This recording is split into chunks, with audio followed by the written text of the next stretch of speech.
I'm dying.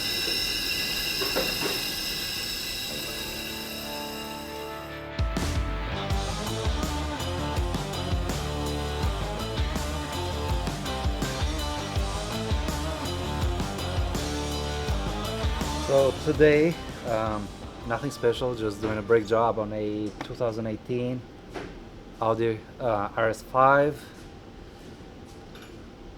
Kind of embarrassed to say how much this brake job is gonna cost. It's over 5 grand. So when we call Audi to check for the parts, they're outrageously expensive. And when I told the customer, I'm like, hey, I'm not gonna even tell you, I cannot even tell you how much they cost. He already knew, he already done the homework, so yeah, 5 grand for a brake job. So right now I'm gonna have to wait for Ben to help me with the wheels, because earlier I lifted something with my back instead of with my knees, and I heard the pop, and I'm in extremely pain right now. So Ben is gonna be so kind to remove the wheels for me. Thank you, Ben. So obviously to do brakes you need to press the pistons, but every time you do that you pushing fluid back, and I don't want any brake fluid to start spilling, so we're gonna suck some from the reservoir so it doesn't spill everywhere. I mean, he just had a birthday. He's not that old. He shouldn't be hurting his back. I think it's all a ruse, so so he can just get me to do his work for him.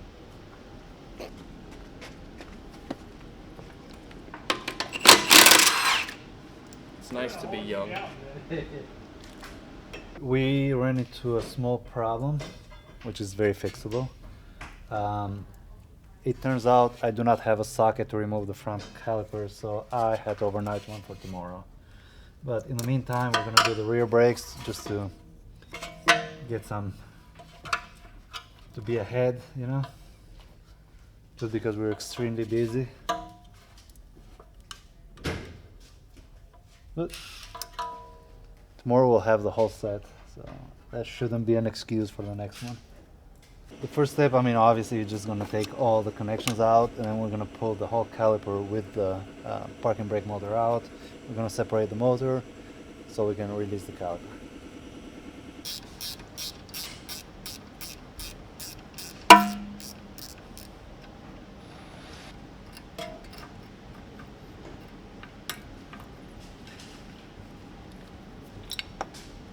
So right now we need to remove the, honestly I can activate it with my scanner, but I always done it the same way, so I don't want to like do different cars, different process. I always have the same process, so I just remove this one, wind this one back, and then just push the piston back. There is a big screw that drives the parking brakes, so we need to turn this one clockwise until it stops, and then we should be able to push the piston back. There you go. So right now we can turn this one. Perfect. It went in so smooth. Just basically compress it in. That's it. So now we're gonna take the old pads out.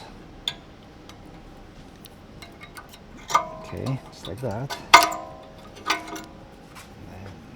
And inner two.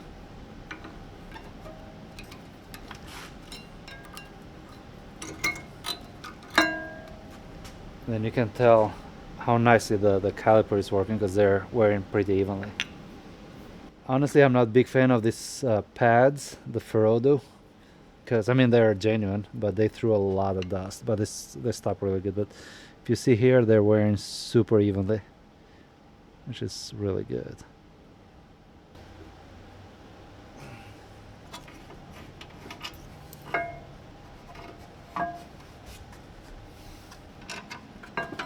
Make sure you clean all the old brake dust from the bracket.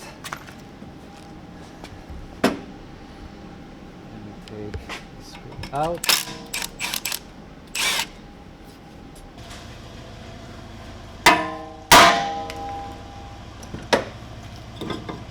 Now people are you're gonna ruin the wheel bearing. Oh, you want? Well, this is light.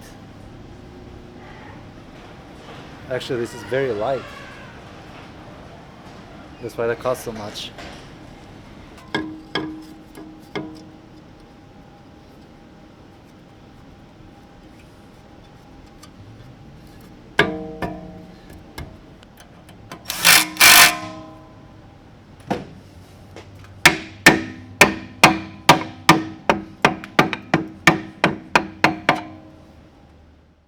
So we're gonna put just a little bitty brake lube where the pads ride, and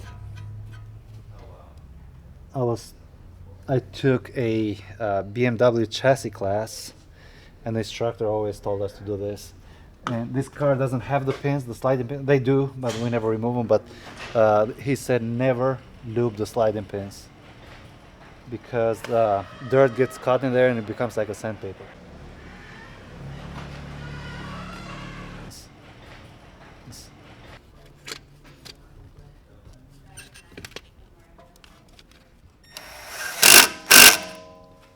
So basically we got the rear ones done. I'm gonna jump on the other side tomorrow. Hopefully the tool will show up on time. Now I'm gonna hand you over to John because he is doing a thermostat on the Audi behind me, and he's done so many of them, he will kick my butt on it. It's super fast, so he will explain why. We're working on a beautiful Audi A6 with the 3.0 supercharged engine, and the customer has brought us a thermostat to do on this car. And if you don't know, these thermostats actually sit underneath the supercharger, so the supercharger has to come off to get access to the thermostat. And I've done quite a few of these now with the PCV system and stuff sitting in the intake. Also, they always go out, they'll leak a lot. So I got a little bit of tricks here and there just to kind of pull everything apart. I already know where everything is. I already know where all the bolts are. So let's get back up top and start taking some stuff apart. So you can't really see it too much under there without the supercharger off. There's a pipe that runs right across it. We have the new one.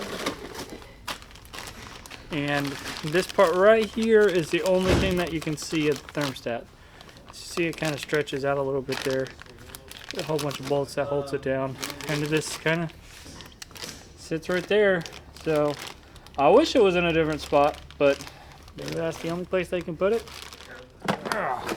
So what I've done so far, intake piping.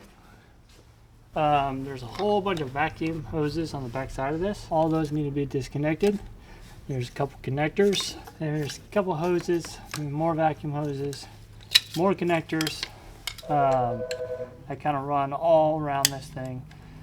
Make sure all your clips are pulled off and all these are loose, because it really kind of stinks when you're trying to lift this thing up and you got a clip hanging on there for the wire, because these superchargers are not light. So just a tech tip, make sure all the wires are loose, because you don't want to be mid-air trying to hold this thing while someone's trying to pull a wire out for you.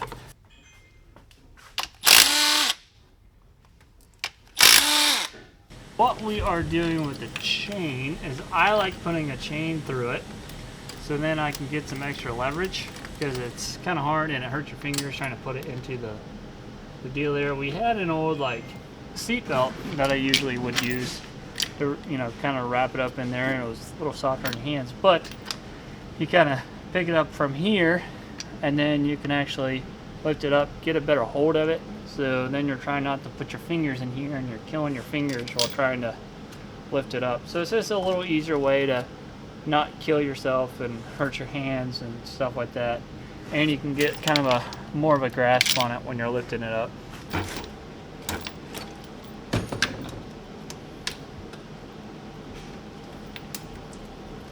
So, supercharger's off, and here's your thermostat housing right here. What kind of stinks about this is you see this crossover hose right here. It's connected to both sides of the heads. So, to get this piece out, because this is stuck and your thermostat's so deep inside the valley, you have to take the bolts out that connects this pipe, so you can loosen it up just enough to pull that out, and then undo your T30s and then pull that thermostat housing up. Honestly, the supercharger was the easy part. Trying to get this hose out on the front without, how much room is in the front of this thing is a little bit harder part. So that's the tedious part. After you pull those two out, you have another rubber hose down there that connects to this crossover pipe. It doesn't have enough flex in there to actually pull this all the way back with those two bolts out. So I'm gonna go grab a special tool real quick that can get that clamp off. And if you don't know it's there, it's really hard to see, and you'll be sitting here messing with this pipe going, why is it not coming out? Well, it's just because that hose that sits underneath, this is a vacuum pump. Taking that out, moving that out of the way a little bit, so then I can get enough room to pull this out and up, because we kept hitting on it. So we're pulling that out of the way, so then we can get in here and get after it. When I pry this way, can you kind of pry the thermostat out? yeah, well, the this right here. So this O-ring that was in here was super stuck, so kind of had to, you know, really use some force to try to get this thing out. Yeah, it's supposed to be round, but it's like super flat. So it was hard to get off the even pipe. But we'll replace all that, make sure it doesn't leak.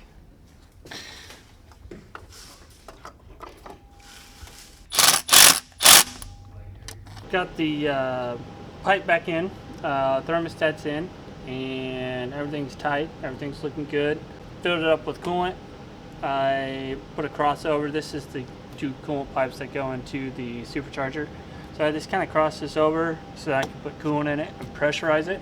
So then I can make sure that nothing's leaking before I set the supercharger back on. If everything looks fine, we're gonna put the supercharger back on.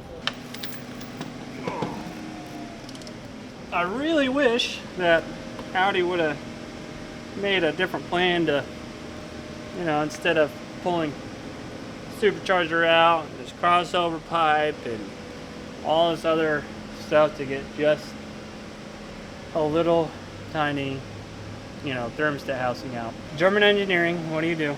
So I guess that's why we have us, right? Second day, we just got delivered from Amazon. So basically this is a spline, a 7-spline socket. In order to pull the caliper out to do the pads, there is only 2 screws holding it in place. I tried every socket I had yesterday, nothing fit, so obviously it has to be the right one. There you go.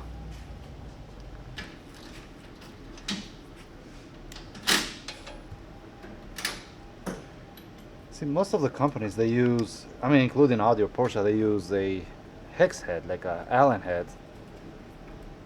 And honestly, until yesterday I never thought that it will be a 7-spline socket, so you'll live and learn. Oh man. That EPR is strong.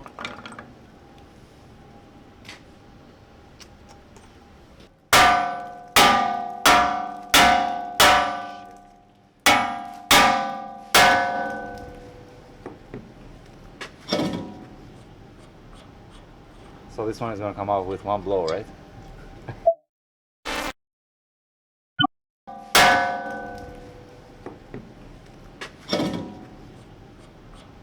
This is way heavier than the back. Holy cow. On the front we have to use like a brake pad caliper spreader. On this one there is 6 pistons that we need to press at the same time. When you do that, you leave the pads on so you can push them all at the same time. And that's it. The torque spec for this bolt is 200 Newton meters. We're at 136. 200. Whew.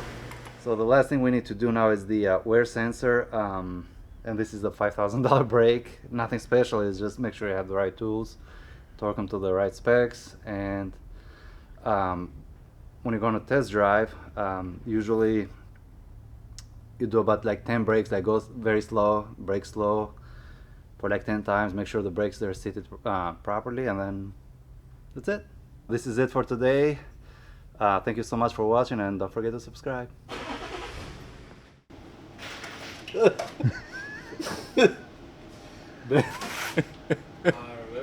So we're getting out yesterday, right, to go home. And it's raining, and all you see Ben like, I'm like, What did I say? like drinking rain. Must be an American thing.